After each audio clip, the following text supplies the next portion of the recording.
Hello, 8B Civics in Action students. This is Mr. McGravey, your Civics in Action teacher. I am so thrilled to film the 5th episode of Civics in Action with Mr. McGravey, and this is going to be such a fun one. I always look forward to my guest. We always have such a wide variety of topics. There's so many things that we can talk about. My guest also has a connection to Rick Gorman and Christina and Trom and Melissa Murphy, all the wonderful guests that I've had before. They are definitely a group of people who work together. So what I'm first going to do is introduce my guest today, who is going to come and talk to us about something that we'll be learning about in a couple weeks. And that is North Andover Town Moderator, Mark DiSalvo. Mark, good morning. How are you? Good morning to everybody. Good morning to class. I hope you're all enjoying yourself bright-eyed, looking forward to learning something interesting in a different way as well. Thank you, Mark, so much. So as I mentioned, students, Mark is the town moderator, and we will definitely have another episode about town meeting. And I think Mark had to run a very unique town meeting in the spring in the age of the pandemic. That is definitely something that I'd like to dedicate a full show to. But Mark also is very, very active in government and politics and elections. And Mark and I have had conversations through the years about his role, whether it's coming in for Civics Day like we used to have, Civics in Action talks, or even when I taught night school, Mark was great enough to come in and talk to my night school students at Scarlet Knight Academy. So the topic today is the road to the White House, with an introduction to the process of how to become president of the United States. And I know that is a very intimidating topic.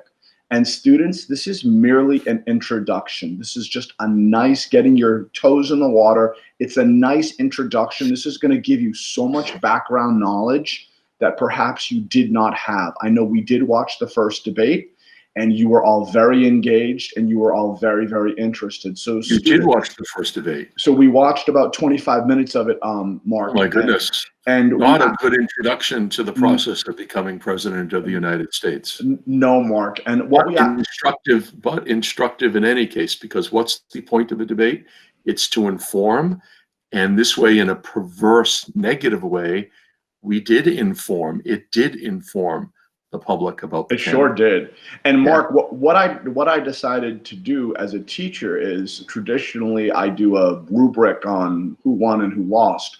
And even to me, as someone who's been watching debates for a long time, I thought that was a hard thing to do. So what I actually did is I went to the commission for debate, and I actually looked at the rules that Vice President Biden and President Trump signed off on. And I showed the kids the rules, and they role played that they were a debate professor or someone on the commission. And they graded both the candidates on how well or how poorly they followed the rules of the debate. Oh, that's a very interesting circumstance. And the kids really, really liked it a lot, and they brought in such great perspective. So one of the things you don't know about me, that in the year 2000, and that was Bush versus Gore. Oh boy. The very first presidential debate was here in Boston at University of Massachusetts at Boston. And I was intimate in the operations of that debate in 2000. So I've seen all of those rules and actually ran the spin room, quote unquote, where speakers go out after the debate and try to convince the press and therefore the public who won the debate and who didn't.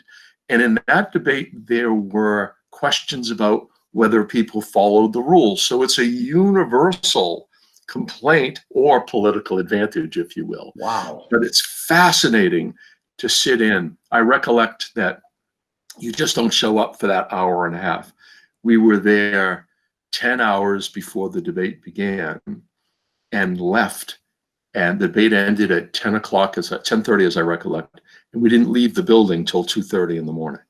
Wow. So it was a 19-hour experience in terms of operationally having responsibility for what happens, all the moving parts at a debate. And students, this is one of the reasons why I'm having Mark in, because to read about something secondhand it's informative, but to hear from people, and that's the point of these talks. I don't want you to just think of civics as something distant or something far away. It's something real and tangible.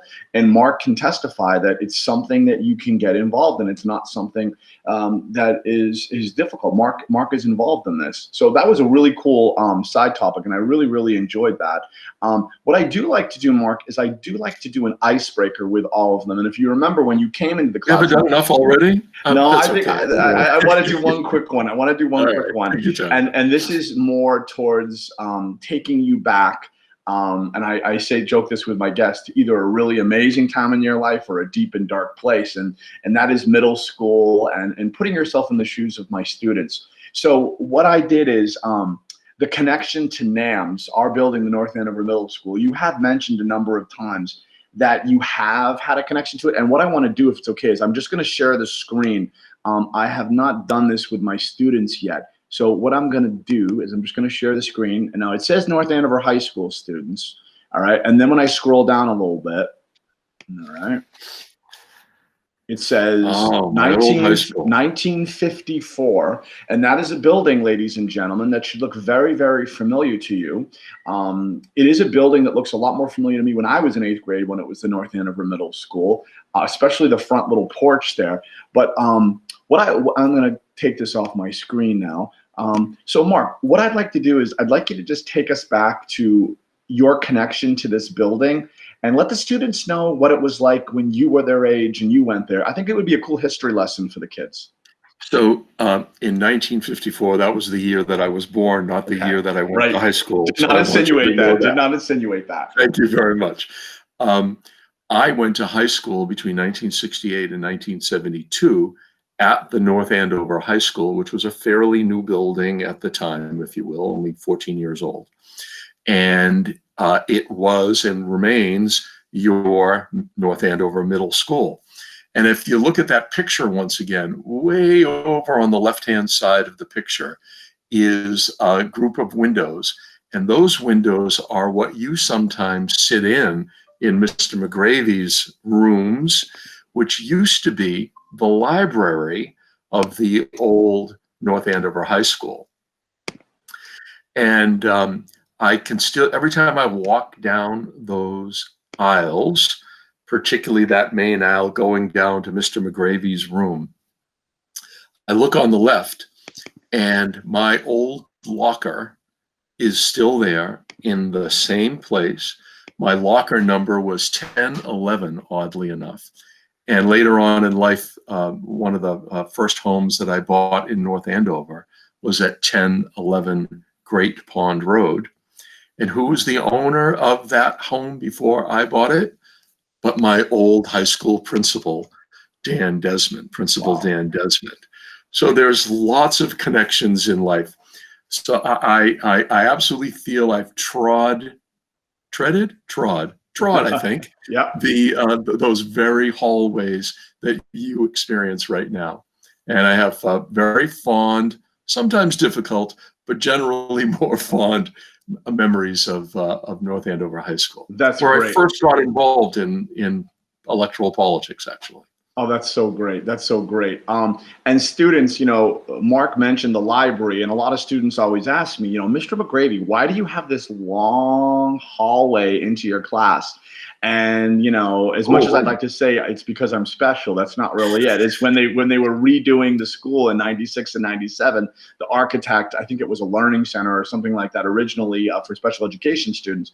And clearly it had to be changed up. So students, this is kind of a history lesson about your own school, and we'll definitely talk about this because I think it's really interesting.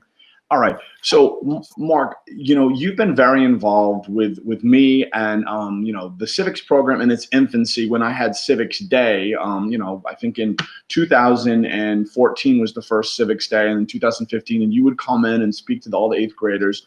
And then last year, I started piloting the Democratic Knowledge Project out of Harvard's civics curriculum, and I decided to change it up and make it more intimate and have speakers like yourself come in and talk to smaller groups. And then the pandemic hit, and you were able to come in on something like this. So you've had a wide variety of exposure to this. You're also the town moderator. You also are a very active person who lives in town. And my students right now are looking at this program, and I'm not saying they dislike it, but they're definitely looking at it through a lens like, this doesn't feel like another class. There's no textbook. We're not doing a lot of note taking.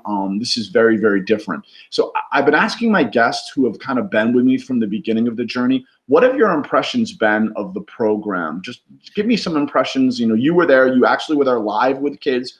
I'd love to hear your perspective. So I think it's wonderful, the fact that it is different, the fact that there are no books, the fact that you as a student get to create and direct where the program and that particular class is going to go through your questions, through your interactions, through your follow-up, through your own thoughts. I'm sure you're prompting people to write and think about that which they've learned. One of the wonderful things about history for me is that many people say that history repeats itself. I prefer the quote that history, if it doesn't repeat itself, it at least rhymes.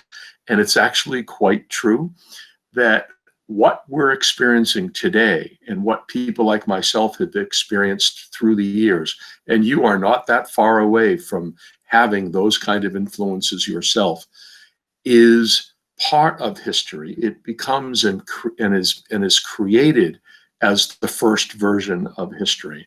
So I can give a testimonial to that which I know firsthand, and someday maybe some piece of it will be in some history textbook or some prompt in a future lecture, if that might be. But the bottom line is you create it. You are the linchpins as students as to where it goes. And I wished that I'd had that opportunity to have such an innovative teacher as Mr. McGravey, so that I could have experienced that in your young years, in these wonderfully, wonderfully formative experiences that you can have. So it's been lovely. I've learned as much from the students asking me questions, doing follow-up, seeing some folks in the grocery store, as a matter of fact. It's funny, one of your students 2 years ago actually wrote to me on debate night, the most recent presidential debate, and said, Mr. DiSalvo, you should have been the moderator of the presidential debate. You wouldn't have let this stuff go on. And I thought I got such a kick out of that, but to have him recollect that experience and to see one of my town meetings as an example in how one conducts and commands a situation was just precious, and it meant a great, great deal. That's great, great. That's so great. And students, Mark is right. I mean, we are in year 2 of the pilot. And what a pilot is, as I've said, is we're literally testing the lessons. You're giving me hot and cold feedback. And I appreciate the cold feedback because that makes it a better class. So again, I'm so glad Mark kind of weaved that into his discussion. Okay, so now we're going to get into the main topics. And that is, I think a lot of my students would be very interested. You mentioned, working on the debates in 2000, and you are here today because you have worked on campaigns. And I think just a kind of little beginning question that I think my students will find interesting is, you discussed some of the former U.S. presidents that you've met or you've worked with. You mentioned being at debates. I don't know if you've ever been to an inauguration, if you could talk to the kids about that. So just, presidents that you've met or candidates that you've met, the inauguration. And then I think it would be really interesting for you to just tell us what it felt like the first time you voted for the president and maybe possibly when that was. I know for me, it was Bill Clinton in 1992. I remember that, and it was a very moving experience for me. So Mark, if you could touch upon those topics, I think the kids would find it so interesting. Well, let's stay on Bill Clinton as a first example because you just mentioned him. I was a presidential elector in 1996. And presidential electors are actually the people who elect the president of the United States under our Constitution. And as a presidential elector, there's 2 wonderful things about it. The first is that you get a title for the rest of your life. you are forever known as the Honorable. So please recognize that, Mr. McGravey. Yes, I will. The Honorable Mark DiSalvo. I will write. I'm going to write that down. And secondly, you get great seats at the inauguration. Wow. Wonderful, wonderful seats at the inauguration. I sat perhaps 30 feet away from President Clinton during the inauguration in 1996. That was the second inaugural. We, of course, met in the Oval Office as well at that time. I brought my daughter, who at that time was 8 weeks old. Wow. And later a student at North Andover Middle School and North Andover High School, my daughter Celia. And it's a phenomenal experience being at an inauguration, as cold as it might be on January 20th. Yes. But there's something incredibly magical about the system of government that we have, whereby power is transferred peacefully. You, working on a presidential campaign, are electing, at least up until this moment, the most powerful man on the earth. And that most powerful person on the earth voluntarily gives up his, someday her power and hands it to the next person. And we've done that now 46 times in our nation. And although there's some questions, some fear that that might not be the case, it may be a more difficult transition, potentially this coming January, I have every confidence that we'll repeat the history of the past and that we will have an honorable and peaceful transfer of power. So inaugurations are very cool. By the way, you don't have to have a title in front of your name to attend an inauguration. Every single one of you can attend the next inauguration if you want. You don't need a ticket. If you get a ticket, you sit a little bit closer, but you can stand on the National Mall and actually attend the inauguration. And it's a very, very cool experience to have said that you've been there. Lots of parties and fireworks and parades and the like, which are fun. But that moment of the transfer of power is extraordinarily moving. Excellent. And so, go ahead. And as an aside, so what was the first presidential election you voted in, and what was that experience like for you? So the first presidential election I actually participated was way back in 1968 when I was transferring from the Atkinson School, which at that time was a junior high school. So I was in the 8th grade in the winter and spring of 1968 and came to then North Andover High School, now your middle school, in September of 1968. And I was involved in that election way back in the spring in the primaries, working for Hubert Humphrey, who was then the Vice President of the United States, to Lyndon Johnson, and worked in New Hampshire, campaigning, handing out leaflets, knocking on doors as a little kid. I remember my mother not supporting Hubert Humphrey. As a matter of fact, she supported another candidate, and which was totally fine. But that started our conversations about presidential politics. And the very first person that I ever voted for president happened in the Massachusetts Democratic primary in 1976. Because you will recollect that the election just doesn't happen in November. There's a whole precursor to that where the parties choose their presidential candidates. And I supported a U.S. congressman at that time whose name was Mo Udall. Morris Udall was a congressman from Arizona who I thought would make the best president. There were lots of other people in that race at that time: Scoop Jackson, Senator Frank Church, George Wallace. Governor George Wallace was a Democratic candidate in 1976. Jerry Brown, the governor, then governor of California, was, and somebody that you've never heard of by the name of Jimmy Carter. Does that ring a bell by any chance? Possibly. I'll tell you something funny. I remember getting a call in my mother's kitchen and picking up the phone, and this voice with a southern drawl asking for Mark DiSalvo. And I said, yes, this is he. And it was Jimmy Carter. Whoa. Asking me to support him and work for him as president, to become president of the United States. And I had a lovely conversation with him. I, of course, knew who he was, and said, I'm sorry, Governor. He was the governor of Georgia at that time, actually had just left being governor of Georgia, and said to him that I'm sorry that I was supporting Morris Udall. And I remember his words, and he said, a very, very good choice. He'd be an excellent president. But I think not only would I be better, but I also intend to win. And I thanked him, and we hung up the telephone. And I've repeated that story to President Carter. Wow.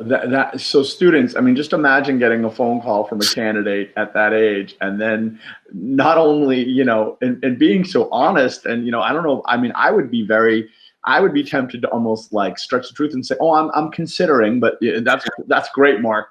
But his reaction is President Carter's reaction is even better than the scenario. One of the things about politics is that it's a meritocracy. In 1976, I was 20 years old, maybe 21 years old, wow, just graduating or about to graduate from college. And despite that, because I worked in political campaigns, somebody gave Governor Carter that day a list and said, here are people who could be helpful, who could come up to New Hampshire and help you win election in Massachusetts during the presidential primaries. And you get a reputation, and it doesn't matter how old you are, where you went to school, who your parents were, how wealthy or not you might be. Politics is an absolute meritocracy. If you work and you demonstrate talent, none of those things matter. You rise to the top. And that's why you'll see many 20-year-old kids literally working in the White House, because they demonstrated, they first took the step to become involved, and then they demonstrated that they had value. And you too can have the same experience. That's great. And students, you know, talking about working in the White House, being a young person getting involved, one of our guests that's going to be on in the future, who I believe Mark knows well, is State Rep Andy Vargas from Haverhill, who actually wrote the Civics bill, and is one of the reasons why we're doing this program. Andy was an intern in the Obama White House, and that's how he began. So he's 20 years old, and he's telling me about, you know, Barack and Michelle and Joe Biden walking around, and he's going to recollect on that, and that's a really cool example of something. So let's talk about Barack Obama, who me working on a presidential campaign in 1988. At that time, that presidential campaign was George Bush, then Vice President George Bush, running against our governor, Michael Dukakis, at the time. I was working in Vermont on that presidential campaign, and a certain young man by the name of Barry Obama worked for me in that campaign. So I was actually Barack Obama's boss for the last 5 or 6 days of that campaign. He was then a graduate student, a law student at Harvard, and where Mr. McGravey is now. And we became pretty friendly and have kept in touch ever since. We had a nice dinner together in 2004 when he came to Boston to be the principal speaker at the Democratic Big speech. Yeah, very, very, very big speech. Made him as the likely next, at least well-considered potential Democratic nominee. Yes. Once that election was lost, John Kerry lost that election to then incumbent President Bush in 2004. but we've had a continuingly wonderful relationship. And I've had this intimate relationship with somebody who has been for 8 years the most powerful person in the world because I worked on a political campaign. And he too was a volunteer on a political campaign. Well, Mark, if Barry or Barack is ever in North Andover, please don't hesitate to steer him in the direction of the North Andover Middle School, because I know about 120 kids that would lose it. Positively. I'll try to recruit him for you. That's great. Thanks, Mark. Okay, so what Mark has done already, he's already talked about steps of running for president. He's talked about the primaries. He's talked about the Electoral College. We talked about the debates. We've talked about the inauguration. So students, what I'm going to show you right now is a graphic organizer that I got when I worked at C-SPAN in Washington, D.C. for about 5 weeks in the summer of 2014. So what I am going to do is I am just going to share this with you, and do not get intimidated because there's so much information on here. And again, students, I'm going to actually give you a hard copy of this, so please don't think that you can't see it. But again, it's how to become president, and Mark's kind of referenced it a little bit already.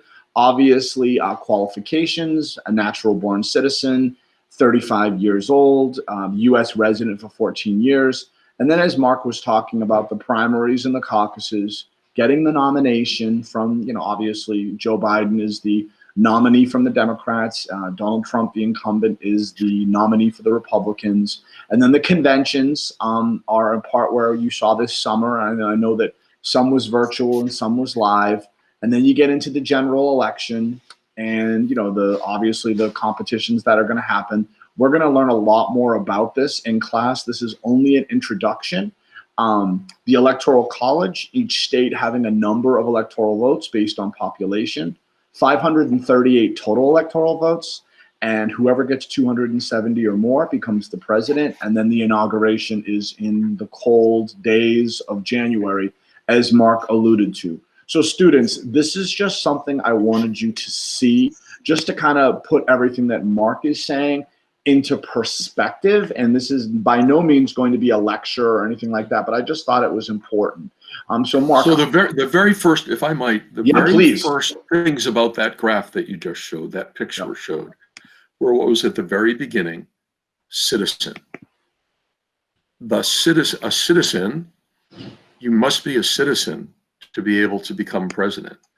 But even more important than that is that only citizens have the opportunity to select that person who will become president.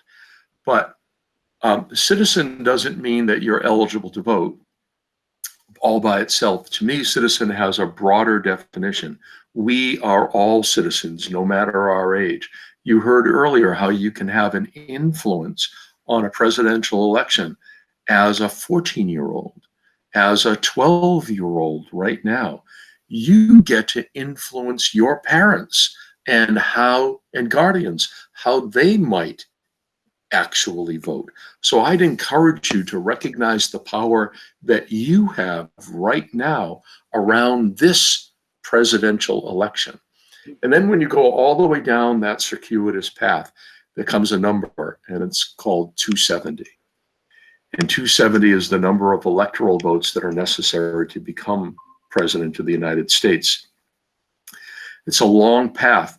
I like to characterize presidential politics as a chess game.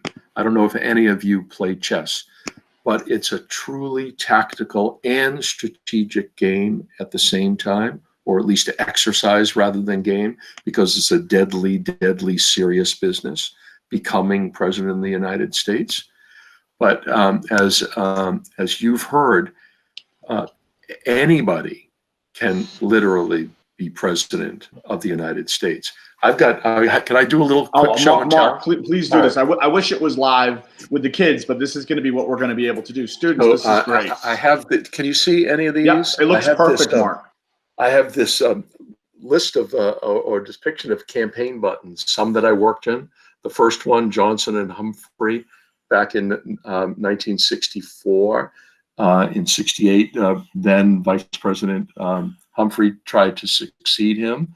all the way down to there's an FDR one here in the middle, very small one right here. You really can't see it. Yeah. But there's Jimmy Carter. Yep. Inauguration day of 1997. That was a really cold day, as I recollect, as a matter of fact. People who didn't become president, like Robert Kennedy. I see the Bobby Kennedy one, right? In 1968. John Glenn, the first American to orbit the Earth when he ran for president. He ran twice, actually, in 1984. And there are, but none of these people, I shouldn't say that. Perhaps some of these people, when they were 12 and 14 years old, thought, maybe I could be president.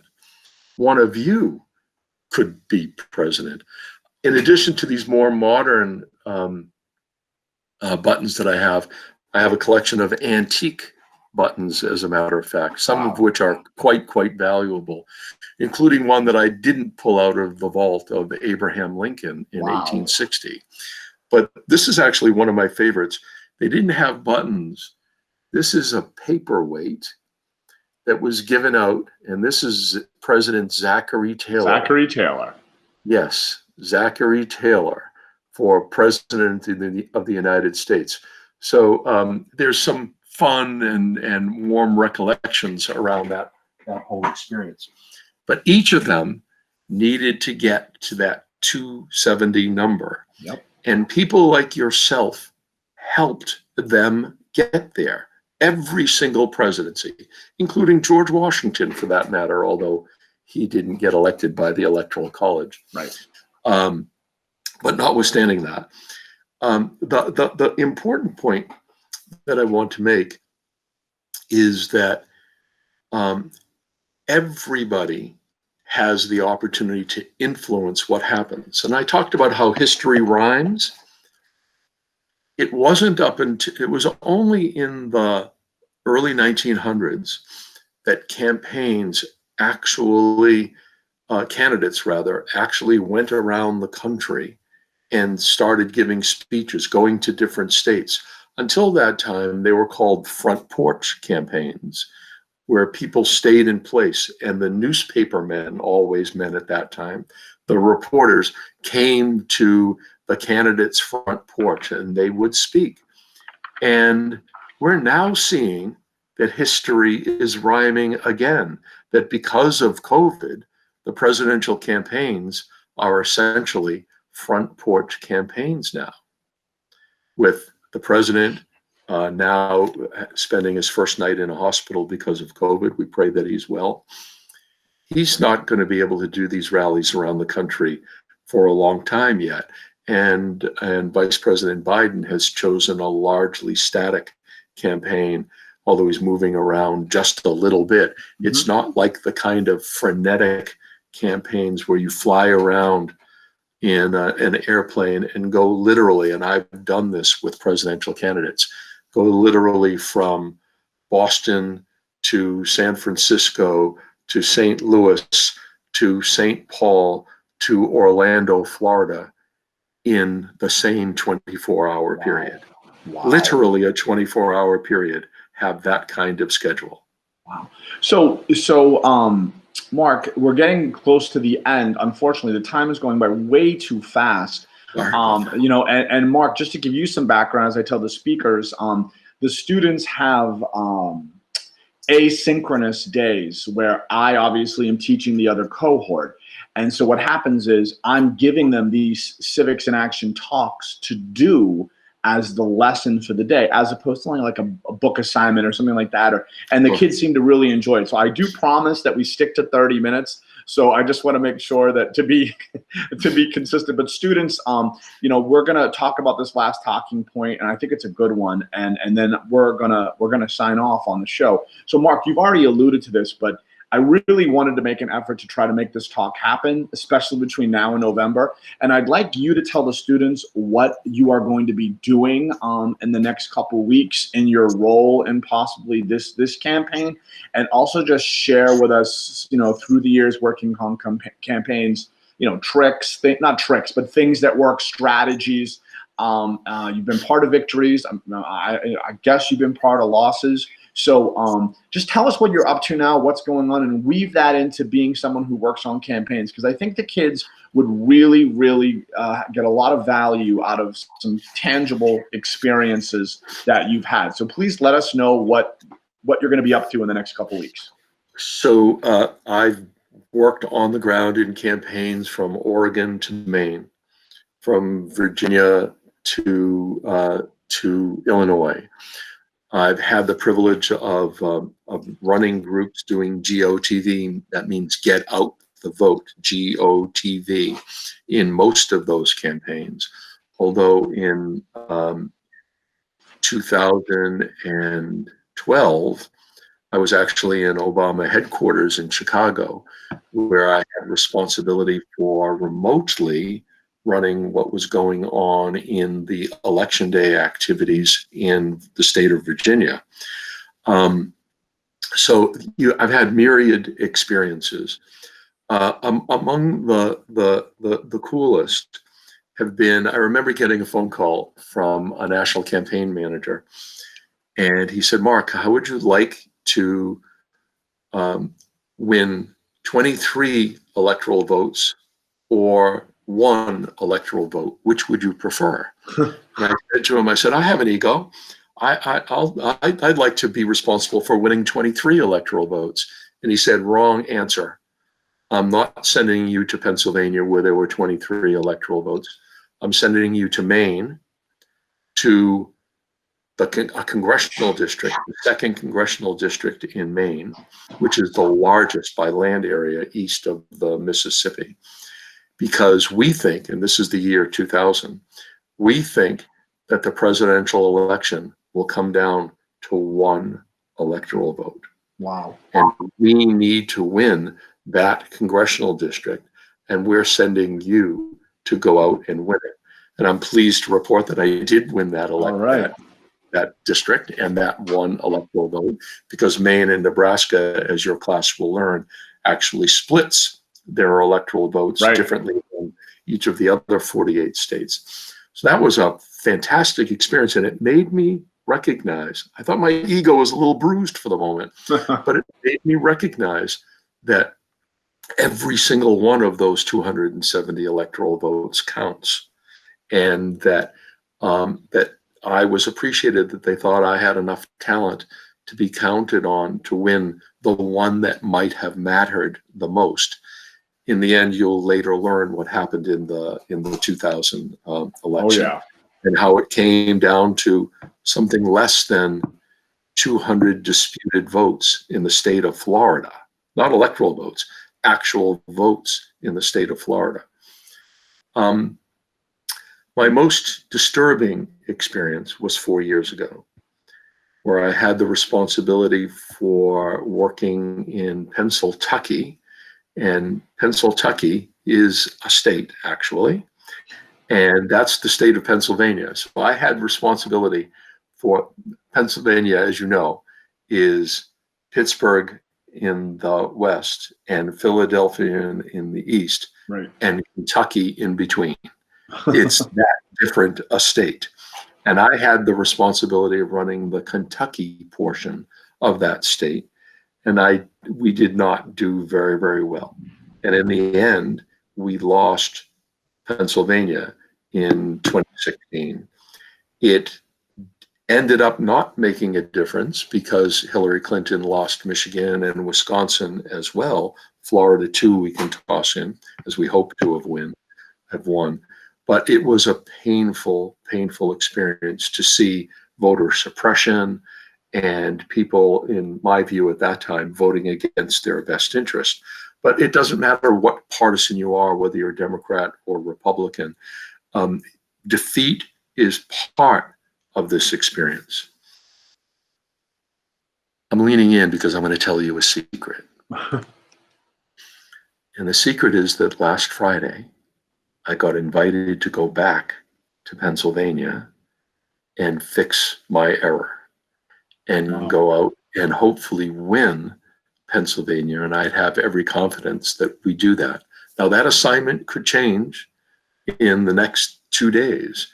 I could be sent to Montana to go win one congressional district because it might be the most important one. If somebody doesn't win the electoral college, or there's actually a tie, which can happen in the electoral college, then the House of Representatives will determine who is the president.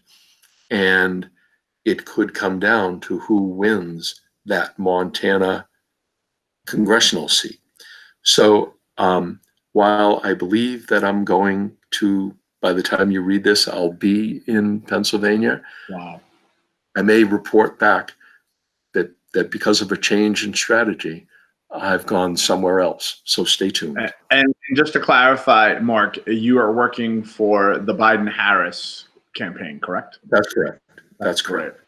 Well, in your travels, as I said, like with your friend Barry, if by chance, you know, Mr. Biden or Ms. Harris just happen to walk in the room and you're having a cup of coffee, please, I can stop class and I can do whatever we need to do, anything to and just say, you know, could you help educate some students on politics? And students, well, there's no way we're going to get a promise, but you know, if there's a less than 1% chance Mr. McGravey is going to try to make any connection he can. So it's all about the students, all about the students. Well, Mark, this, as always, has been such a fun talk. What I love about the talks with you, Mark, is we have an agenda and we don't necessarily stick to it. And you are, but I love that, Mark. I love bringing in all of these things that really, are, to me, some of the things that you went off the agenda with were more important than the actual agenda. So I really, really appreciate it. And students, this is not farewell to Mark, because Mark is definitely going to be back in some capacity. I am going to, starting after the election, I'm going to start experimenting with inviting guests in live on our Wednesday remote days. So that is definitely something I will extend to Mark in the future when things settle down a little bit. And Mark also is going to talk to us about his role as town moderator and the town meeting that he did on the football field. And also another history lesson, and I think we may involve former NAMS teacher Greg Pasco, who some of you had last year as a long-term substitute when one of your teachers went out when she had a baby. About William Sims' house when you were in 6th grade. And I'm not going to ruin that surprise, but it is a story that blows kids away every time. So Mark, obviously, before we were taping, you did talk about teaching and being a student in the age of the pandemic.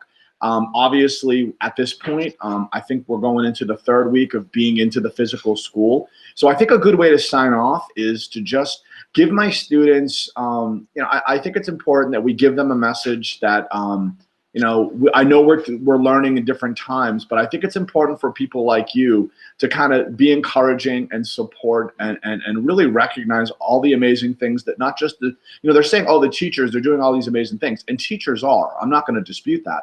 But students, I mean, what these kids are doing, wearing masks all day and breaks, it's just amazing. These kids are so incredible. So if you just want to kind of close out your time with us to just maybe send a message to them about this unique 2020-2021 year at NAMS for them.